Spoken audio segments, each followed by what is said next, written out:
Vamos a empezar ya el capítulo 5 de la epístola de Primera de Juan. Iniciamos esta recta final en el libro de Primera de Juan, esta recta final en nuestros estudios de Genuinos en Cristo, recordando que estamos viendo cómo se ve un verdadero seguidor de Cristo, cómo se ve un verdadero creyente a través de esta epístola de Primera de Juan. El título del estudio de hoy es Victoria. Victoria. Juan inicia hablando este capítulo 5 acerca de la fe que vence al mundo. La fe que vence al mundo. Y lo más importante que hay que entender acerca de esta fe que vence al mundo, acerca de esta victoria que tenemos en Cristo, es que no es una victoria como cualquier victoria que vemos en el mundo. No es una victoria como la que te ofrecen allá afuera. Pues el mundo tiene un concepto muy distinto de victoria del que nos da la Biblia. Para el mundo, tener victoria es ser el primer lugar, ¿cierto? Para el creyente, la victoria se trata de ser el último. Para el mundo, la victoria es ser el mayor de todos. Para el creyente, la victoria empieza siendo el menor de todos. Nos dice Jesús, si alguno quiere ser el mayor de ustedes, sea el siervo de los demás. Para el mundo la victoria se obtiene con tus propios méritos. Para el creyente la victoria es algo que obtenemos a través de Jesucristo, no en nuestras fuerzas. La victoria para el mundo es algo que tenemos que ganar. Para el cristiano es algo que ya se ha ganado en la cruz. Entonces vamos a hablar sobre la verdadera victoria en la vida de un cristiano. Y vamos a dividir este estudio en 3 puntos. Cree, versículo 1. Obedece, versículos 2 y 3. Y vence, versículos 4 y 5. Estos son los pasos para tener la victoria que Jesús ya ha ganado por nosotros. ¿Quieres tener victoria en tu vida? Sí. Amén. Bueno, Cristo ya la ganó por ti. Cree, obedece y vence. Vamos a orar para iniciar el estudio. Señor, muchas gracias, Padre, porque podemos estar aquí. Vamos a abrir tu palabra, Señor. Te pido, Señor, que todo lo que salga de mi boca venga de tu Espíritu, Señor, no de mis propias palabras, Padre. Bendícenos esta tarde, Señor, que tu Espíritu Santo esté en medio de nosotros, Señor. Abre nuestros corazones a tu palabra, Señor. Cristo Jesús oramos. Amén. Ok, entonces punto número 1, cree. Creer es el primer paso hacia esta victoria en Cristo Jesús. La victoria sobre el mundo inicia creyendo. Así que ya estás en el capítulo 5 de 1 de Juan, vamos a leer el versículo 1. Dice, todo aquel que cree que Jesús es el Cristo, ha nacido de Dios. Todo aquel que ama al que engendró, ama también al que ha sido engendrado por él. Este es el versículo 1. La victoria es una parte importante en la vida del cristiano, ya que el creyente debe caminar en victoria. El pastor Ron lo dice muy seguido. Nosotros no peleamos por la victoria, sino peleamos en la victoria. No peleamos por la victoria, peleamos en la victoria. Aquí Juan inicia diciendo, todo aquel que cree que Jesús es el Cristo ha nacido de Dios. Para tener la victoria que Jesús nos da, tenemos que estar en Jesús primeramente. Y cuando estamos en Jesús, entonces peleamos la batalla no por la victoria, sino en la victoria. Imagínate que vas a una fiesta familiar de alguien y te apareces y al momento de entrar te preguntan, oye, ¿quién te invitó? No te conozco. ¿Quién te invitó a la fiesta? Y tú le digas, no, pues nadie. Yo nada más iba pasando aquí enfrente, vi fiesta y me dio ganas de entrar. No sé quién la organizó, no conozco a nadie. ¿Y qué crees que te van a decir en esta fiesta? Patitas para la calle, nadie te invitó. ¿Qué haces aquí? ¿Verdad? Pues para asistir a una fiesta debes conocer al que la está organizando o por lo menos conocer a alguien de ahí, que alguien te haya invitado. Algo similar pasa en la vida cristiana acerca de la victoria en Cristo. Para obtenerla debes conocer al anfitrión. No podemos entrar en la vida eterna si no conocemos al dueño de la vida eterna. No podemos obtener la victoria si no conocemos a aquel que nos provee de la victoria. Para obtenerla primeramente debemos ser nacidos de Dios. Nos dice, todo aquel que cree que Jesús es el Cristo es nacido de Dios. Y para nacer de Dios, es decir, Para tener esta vida en Cristo, debemos creer que Jesús es el Cristo, es decir, es el Mesías, es el Salvador. Tienes que aceptarlo como tu Salvador. Tienes que aceptar que necesitas un Salvador. El paso número 1 es obtener la salvación a través de Cristo Jesús. Si tú no has recibido a Cristo Jesús en tu corazón como tu Señor, como tu Salvador, no esperes recibir esta victoria que proviene de Él. Primeramente, nuestra fe debe de estar en Cristo Jesús y solamente en Él. Solamente en Él. Si tenemos nuestra fe en otras cosas, no vamos a obtener tampoco esta victoria. No puedo darle la mitad de mi confianza a Jesús y la otra mitad de mi confianza a otras cosas. Mi confianza debe estar solamente en Él. Jesús dijo en Juan 10:9, yo soy la puerta. El que entre por mí será salvo. Él es la puerta, Él es el camino. La victoria inicia depositando nuestra fe en el Señor. Inicia creyendo en el Señor. Primeramente debemos creer en quién es Jesús. La segunda mitad del verso 1 dice, todo aquel que ama al que engendró, ama también al que ha sido engendrado por Él. ¿Quién es el que engendró?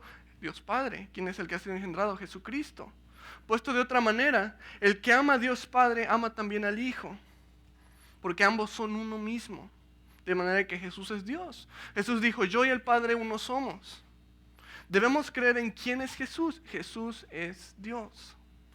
Y este es el punto. Jesús es Dios. Creemos lo que creemos porque Jesús es Dios. Jesús nació en un cuerpo carnal en esta tierra, demostrando ser un hombre. Vivió sirviendo a la gente, demostrando ser un buen hombre, un hombre recto. Murió en una cruz demostrando ser amor, pero resucitó al tercer día demostrando siendo Dios.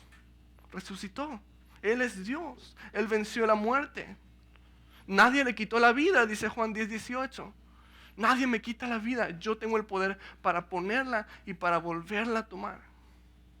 Esto es sumamente importante, pues Jesús siendo Dios, tenemos las características de Dios. Dios es primeramente omnipotente.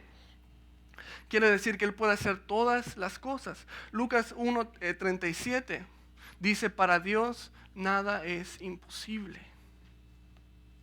Jesús también es omnisciente, lo que significa que Él sabe todas las cosas.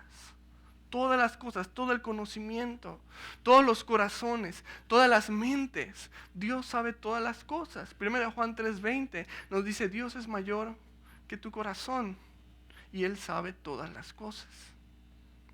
Jesús también es omnipresente y significa que Él está en todos lados. Él está en todos lados. Salmo 139, del versículo 7 al 10, dice, ¿de dónde puedo esconderme de tu espíritu? ¿Cómo podría yo huir de tu presencia? Si subiera yo a los cielos, allí estás tú. Si me tendiera en el sepulcro, también estás ahí. Si levantara el vuelo hacia el sol naciente, o si habitara en los confines del mar, aún ahí tu mano me sostendría. Si sabemos que Jesús es todo esto, si creemos en Jesús de esta manera, hermanos, ¿de qué tendríamos que temer entonces? ¿De qué tendríamos que dudar entonces? Debemos creer. Este es el primer paso.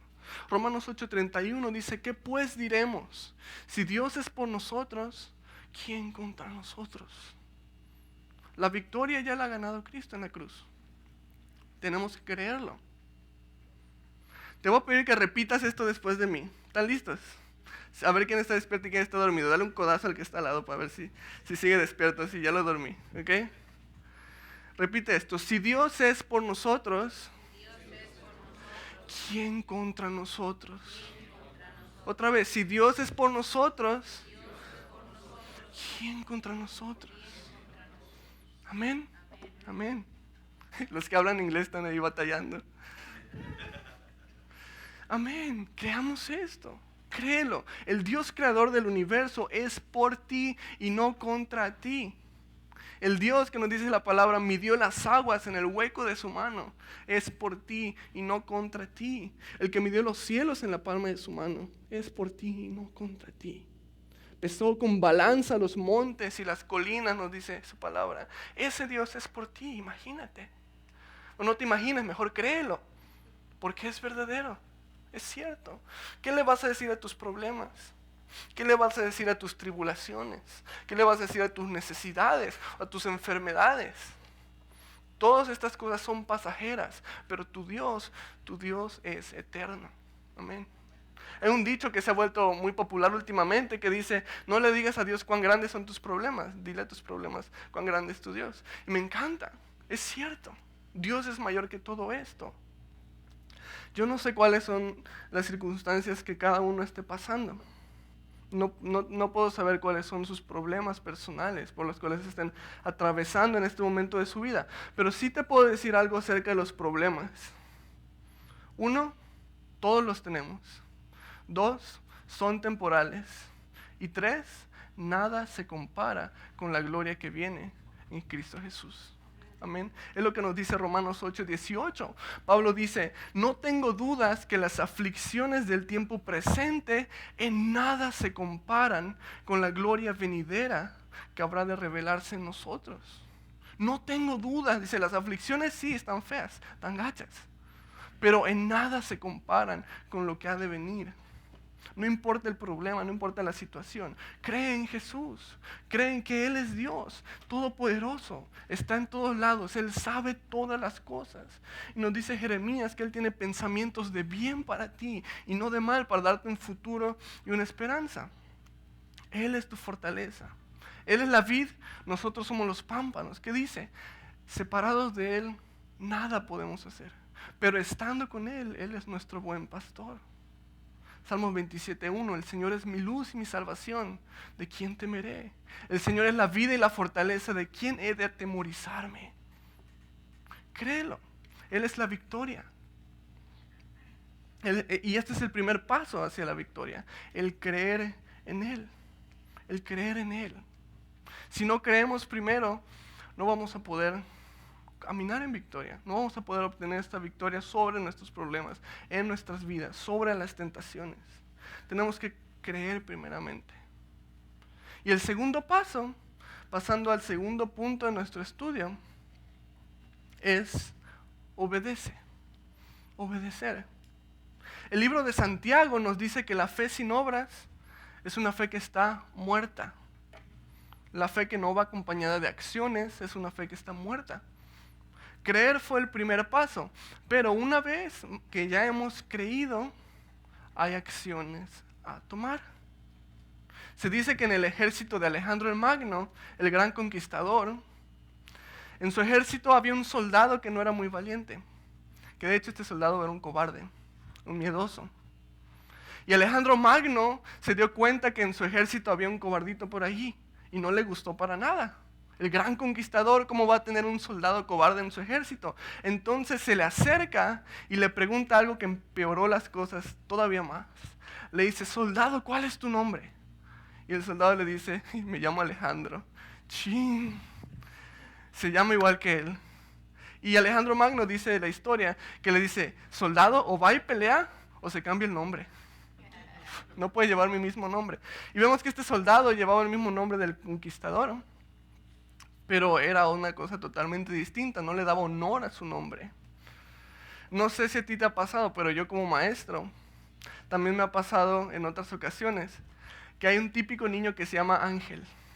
Angelito. Y no sé por qué si le dicen Angelito, si es un diablito, ¿verdad? Pero así pasa. El angelito es típico de que es un diablillo, que es bien travieso. En fin, nosotros nos hacemos llamar hijos de Dios. Y debemos hacer honor a ese nombre, ¿verdad? No seamos como el Alejandrito cobarde que no quería pelear, o como los angelitos, que son más diablitos que angelitos. Somos hijos de Dios, vamos a dar honor al nombre de Dios. ¿Y cómo? Obedeciendo, poniendo en acción nuestra fe. Porque la fe, si no lleva acciones, si no lleva obras, es muerta en sí misma. Entonces, punto número 2, obedece. Vamos a leer versículos 2 al 3, si estás allí. 1 Juan capítulo 5, versículos 2 y 3. Dice, en esto sabemos que amamos a los hijos de Dios, en que amamos a Dios y obedecemos sus mandamientos. Pues este es el amor a Dios, que obedezcamos sus mandamientos, y sus mandamientos no son difíciles de cumplir. La obediencia a Dios es el segundo paso. Y aquí vamos a obtener la victoria hacia nuestras vidas. Una vez que ya hemos creído, nos dice Dios, ok, te toca seguirme, te toca obedecerme. Nos toca obedecer lo que Dios nos manda, lo que su palabra nos dice. El problema es que muchos cristianos nos acomodamos mucho en el creer y sí, aleluya, gloria a Dios, sí, Dios es rey, Dios es esto, sí, amén, lenguaje cristiano, ¿verdad? Pero nos acomodamos ahí y no vamos más allá. Decimos que creemos, pero no llevamos acciones. Muchas veces creemos en Dios, pero no le creemos a Dios. Cosas distintas. Creer en Dios y creerle a Dios. ¿Cómo es esto? Bueno, podemos profesar una fe en Jesús, pero no vivir conforme a lo que Jesús enseñó. Podemos creer en Dios, pero si le creemos a Dios, vamos a obedecer su palabra. El versículo 2 inicia diciendo, en esto sabemos que amamos a los hijos de Dios, en que amamos a Dios y obedecemos sus mandamientos. En estudios pasados hemos visto cómo cuando nosotros amamos a Dios realmente, este amor se va a reflejar en amor hacia nuestro prójimo. Y este amor lo vamos a dar a otras personas. Y este es el fruto que vemos en nuestras vidas cuando amamos a Dios. Pero es interesante que ahorita Juan como que cambia los roles. Ahora dice, en esto sabemos que amamos a los hijos de Dios. Es decir, en esto sabes que amas a tu hermano. Es interesante que lo pone al revés. Esta es la prueba de que amamos a nuestros hermanos en Cristo. Dice, cuando amamos a Dios primeramente y cuando obedecemos sus mandamientos. Está cambiando los roles. Y es que es posible mostrar amor a otras personas sin que sea un creyente. Me explico, es decir, hay personas que no son creyentes, pero sin embargo se muestran amorosos. Hay no creyentes, escúchame esto y con tristeza lo digo, hay no creyentes que son incluso más amorosos que los que nos llamamos cristianos. Triste pero cierto. Hay no creyentes que les gusta ser caritativos, que les gusta ayudar a las personas. Y esta es su manera de dar amor. Sin embargo, aquí Juan nos dice que este no puede ser el amor perfecto. Ya que como hemos visto, el amor perfecto es el amor ágape, el amor sacrificial, que únicamente puede provenir de Dios. El amor verdadero solamente puede provenir de personas que tienen a Dios primeramente en su corazón. Primeramente amamos a Dios, luego amamos a nuestro hermano. Y es por eso que Juan dice aquí, en esto sabemos que amamos a los hijos de Dios, en que amamos a Dios y en que obedecemos sus mandamientos. En otras palabras, sí, tú puedes ser muy amoroso, sí, tú puedes ayudar a las personas, pero si no amas a Dios primeramente, si no obedeces sus mandamientos, el amor que tú estás dando no puede ser el amor verdadero, no puede ser el amor de Dios. El amor verdadero primeramente te dirige hacia Dios y luego hacia otras personas. La victoria en nuestras vidas solamente puede venir cuando obedecemos a Dios, cuando obedecemos sus palabras, cuando guardamos sus mandamientos. ¿Y cuáles son sus mandamientos? Jesús dijo, amarás a Dios y amarás a tu prójimo como a ti mismo. Es interesante que la Biblia nos enseña esto, sin embargo el mundo piensa de una manera muy distinta. El mundo te enseña algo totalmente distinto. ¿Qué te dice el mundo? Ámate a ti mismo primero y luego vas a poder amar a los demás. Esto es lo que enseñan, ¿cierto? Lo he escuchado muchísimas veces. Perdónate a ti mismo y luego vas a poder perdonar a los demás. Y en parte entiendo a qué se refieren, entiendo y no juzgo la manera de pensar ni nada por el estilo. Sin embargo, yo viendo la Biblia, encuentro algo más efectivo que esto. Debido a que esta forma de pensar se enfoca solamente en tus sentimientos, se enfoca solamente en tus emociones, en el área de tu alma. Cuando el problema de amar a los demás, primeramente es un problema espiritual. La raíz de todo esto es espiritual. no emocional. Y veo que la manera en que nos enseña la Biblia entonces es más efectiva, ya que trata el problema desde la raíz, desde su raíz espiritual, desde el área espiritual. Porque la Biblia me dice, ama a Dios para que puedas amar a otros. La Biblia me dice, recibe el perdón de Dios y luego te corresponde a ti perdonar a otros como Dios te ha perdonado. Y es que el recibir el perdón de Dios, se termina el problema de yo no me perdono a mí mismo. Porque si Dios ya me perdonó, yo voy a ser entonces más grande que Dios para no perdonarme entonces yo. Claro que no. Es todo lo que necesito, el perdón del Señor. Y al recibir el amor de Dios, esto nos da la capacidad de amar a otros y de perdonar a otros. Dios no te dice en ningún momento, hey, ámate a ti mismo. Porque el Señor ya sabe que nos amamos mucho. Ya no necesitamos amarnos más. Dios te dice, ama a tu prójimo como a ti mismo. Porque sabe esto, nos amamos mucho. Y el problema de enfocarnos en nosotros mismos, el problema de amarte a ti mismo de una manera excesiva, te puede llevar a dos extremos distintos. Escucha esto. Puede generarte dos problemas muy grandes, el amarte a ti mismo excesivamente. La primera, muy obvia, es egoísmo, es soberbia, es altivez, muy cierto. Pero el segundo puede parecer un poco contradictorio. El segundo te puede llevar a una baja autoestima. ¿Cómo es esto? El primero es muy obvio, porque si estoy muy enfocado en mí, voy a ser soberbio, voy a ser vanidoso, voy a ser egoísta. Pero la segunda cosa parece contradictoria. ¿Cómo es posible que el sobreenfocarme en mí mismo me va a llevar a una baja autoestima? Me vaya a llevar a conmiseración. Lo que te voy a decir probablemente va en contra de todo lo que el mundo enseña. Pero esto que te lo digo no te lo invento yo, ¿ok? Es algo que vemos en la Biblia. El sobreenfoque en ti mismo te puede llevar a una baja autoestima. Piensa en personas con pensamientos suicidas. Personas que constantemente batallan con el pensamiento de matarme, no sirvo para nada, ¿sí?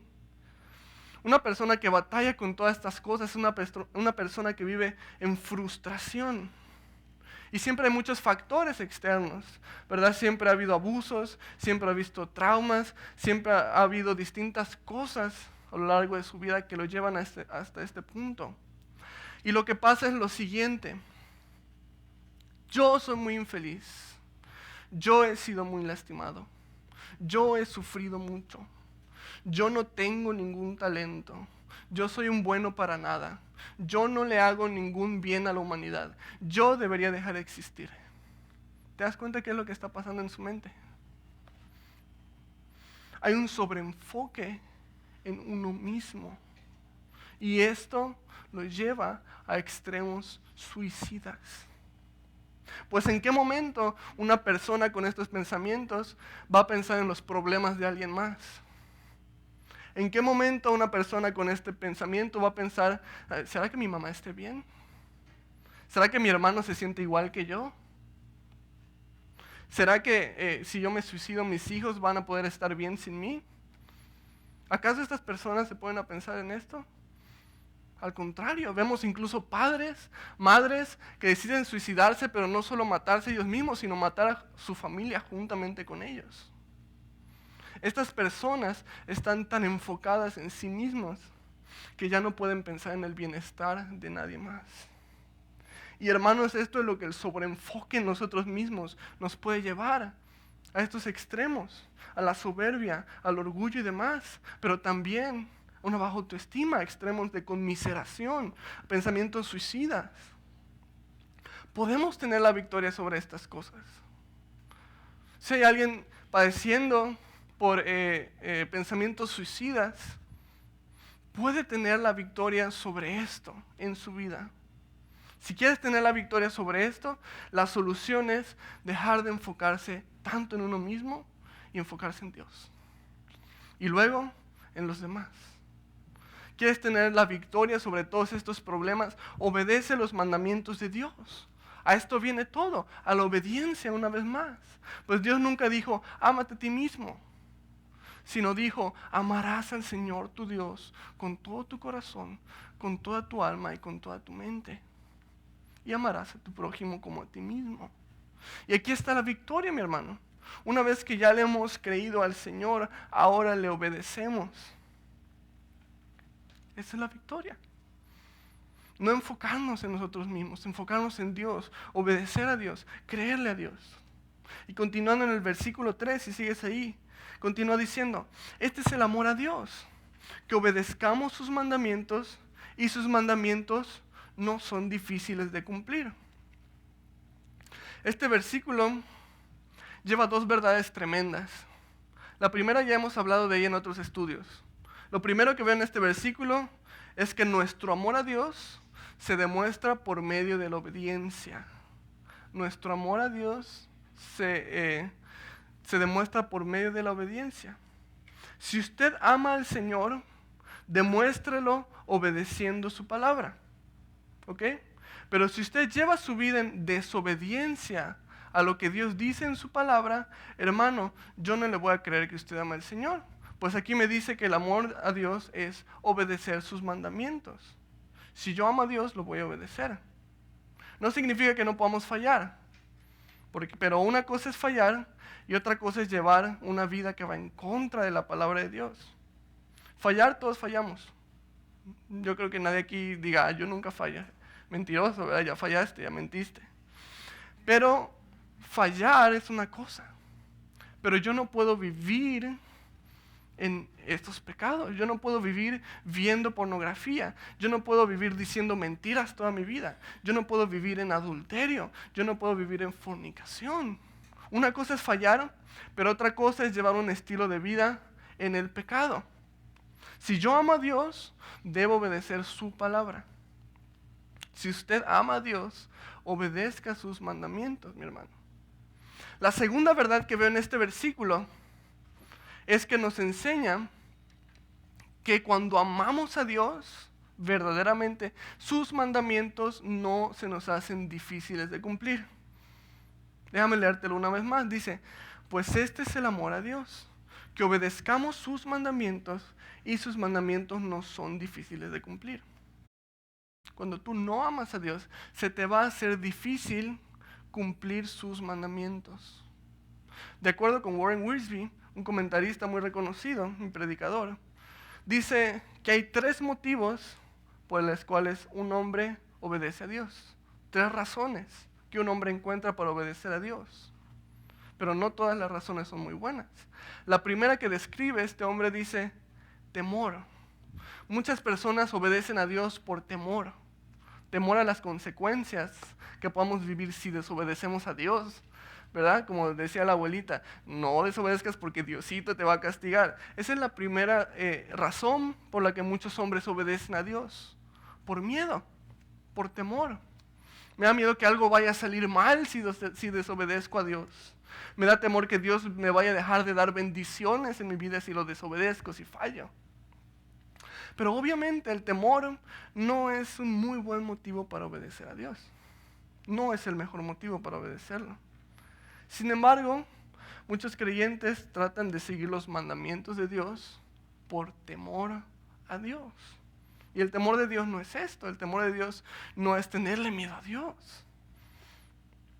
Si tú obedeces los mandamientos por miedo, se te va a hacer muy difícil obedecerlos.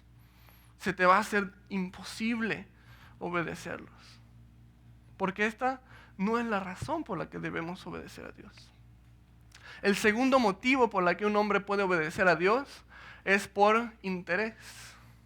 Porque sacamos algo bueno de la obediencia a Dios. Y ciertamente, sí, sacamos cosas buenas de obedecer a Dios.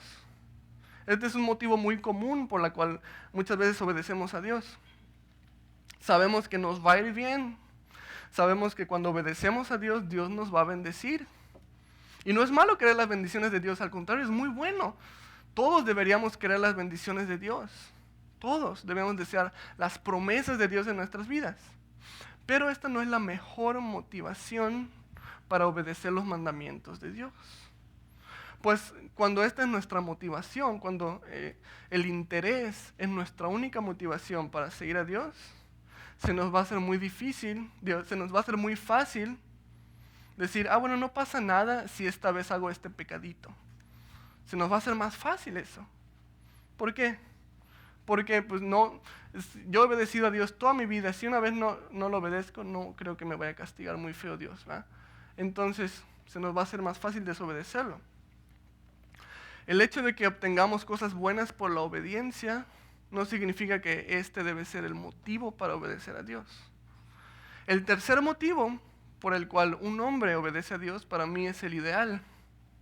Obedecer a Dios porque le amamos. Si se me permite decirlo, para mí esta es la motivación que encuentra un cristiano maduro. No obedece por temor, no obedece por interés, sino obedece por amor a Dios. Cuando esta es nuestra motivación, hermanos, sus mandamientos no se nos van a hacer difíciles de cumplir. Acuérdate, varón, de cuando enamorabas a tu esposa, cuando tu esposa era tu novia. Qué bonitos tiempos, ¿verdad? No había nada que no hicieras por ella, ¿cierto? Pues eso es lo que pasa cuando uno está enamorado. Si ella te dice, se me antojan unos chocolates, ahí vas corriendo por los chocolates, ¿sí? Mira qué bonito vestido, al día siguiente ya lo estabas yendo a comprar, ¿sí? Me siento sola, ven a verme. Dejabas el partido de fútbol, apagabas la tele, ibas corriendo a verla. Espero que siga así, ¿verdad? Espero que no hayan cambiado mucho las cosas. Si no, ya te metí en un problema, ¿verdad, hermanita? Ya te puse a sudar. Pero es así cuando estamos enamorados. Es así. Hay que regresar a esos tiempos, amén, hermanas. Hay que regresar ahí. Así es el enamoramiento. Y hermanos, cuando estamos enamorados de nuestro Señor Jesús, no se nos va a hacer difícil obedecerlo. Se nos va a hacer más fácil seguir su palabra cuando estamos verdaderamente enamorados del Señor. Obedezcamos al Señor, hermanos, no por miedo, no por interés, sino por amor. Dice este versículo, este es el amor, que obedezcamos sus mandamientos. Y sus mandamientos no son difíciles de cumplir. Que esta sea nuestra motivación, que sea el amor. Que sea el amor el que nos motive a obedecer al Señor. De esta manera, sus mandamientos no van a ser difíciles para nosotros. Ahora pasando al punto número 3 del estudio, último punto. Ya vimos que el paso número 1 es creer. Creer en quién es Jesús, creer en que Él es Dios, creer que Él es por ti y no contra ti, que Él pelea tus batallas. Ya vimos que el segundo paso es obedecerle. Ahora que ya creímos, nos toca obedecerle a Él, amarlo a Él, amar a tu prójimo. No amarme a mí mismo, no enfocarme en mí mismo, sino negarme a mí mismo y obedecer a Dios. No por miedo, no por interés, sino por amor. Y ahora finalmente el punto número 3 es vence. Ya tenemos las herramientas aquí para obtener la victoria. Ahora toma levantarnos, tomar la iniciativa, ir y vencer. Pues la victoria, como ya lo hemos dicho, ya la ha ganado Cristo por nosotros. Así que nos corresponde levantarnos en su nombre y vencer. Si sigues ahí en 1 Juan 5, vamos a leer versículos 4 al 5. Dice así, porque todo el que ha nacido de Dios vence al mundo. Y esta es la victoria que ha vencido al mundo, nuestra fe. ¿Quién es el que vence al mundo sino el que cree que Jesús es el Hijo de Dios? Del versículo 1 de nuestro estudio vimos como el que cree en Jesucristo es nacido de Dios. Y ahora nos dice, el que es nacido de Dios vence al mundo. Pues la victoria que ha vencido al mundo, nos dice aquí, es nuestra fe. Pero nuestra fe puesta en Jesucristo. Fíjate que no dice la victoria con la que venceremos al mundo. Tampoco dice la victoria que puede vencer al mundo. No, dice la victoria que ya ha vencido al mundo. Ya ha vencido al mundo. Una vez más, no podemos pelear por la victoria, sino peleamos en la victoria a través de Jesucristo, pues la batalla ya ha sido ganada. El precio ya ha sido pagado. La victoria ya está hecha.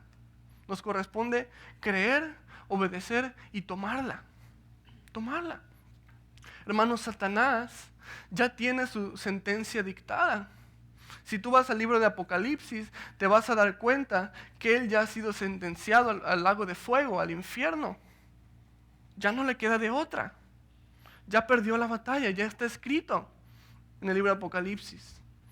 No hay más para Satanás. Se acabó. Solamente le queda esperar el día del juicio final en el turno blanco, en el cual será encerrado por siempre. Es lo único que él está esperando. Mientras tanto, llevarse con él a todos los que él pueda. Pero él ya perdió la batalla. Está escrito. No puede cambiar. Es lo único que le queda. Por eso aquí Juan dice, esta es la victoria que ha vencido al mundo. Luego el versículo 5 continúa diciendo, ¿quién es el que vence al mundo sino el que cree que Jesús es el Hijo de Dios? ¿Vamos a decir amén a esto? Amén. Acompáñame al libro de Hebreos, capítulo 11. Vamos a dar una vuelta a la Biblia. Hebreos 11, versículo 1. Mientras lo buscas, déjame continuar diciendo. Tenemos una victoria que ya está hecha. Ya lo vimos. Tenemos una batalla que ya está ganada. Y para nosotros como creyentes, esta victoria la encontramos en nuestra fe. Y regresamos al principio, creer. Creer es el primer paso a la victoria. ¿Y quién nos lo está confirmando? Esta es la victoria que ha vencido al mundo, nuestra fe. La victoria la encontramos cuando decidimos creer. Si estás en Hebreos 11, versículo 1, vamos a leerlo. Dice, es pues la fe la certeza de lo que se espera, la convicción de lo que no se ve. Quédate ahí en Hebreos, no vayas a moverte ahí de Hebreos, ¿ok? Nos dice aquí que la fe es la certeza de lo que se espera. Otras versiones dice la fe es estar seguro de lo que esperas. Y luego nos dice que es la convicción de lo que no se ve. Es decir, estar convencido, no dudar, a pesar de que no lo veas. Porque no andamos por vista, andamos por fe. ¿Qué le dijo Jesús a Tomás? Cuando Tomás dijo, yo no creo que Jesús resucitó hasta que no meta mi dedo en el hueco de su mano y en el costado, no voy a creer. Y luego, pum, se le aparece el Señor. Tómala, Tomasita. ¿Y qué le dice? Mete tu dedo, ponlo acá en mi costado. Mi Señor, mi Dios. Y le dice, porque ves, has creído.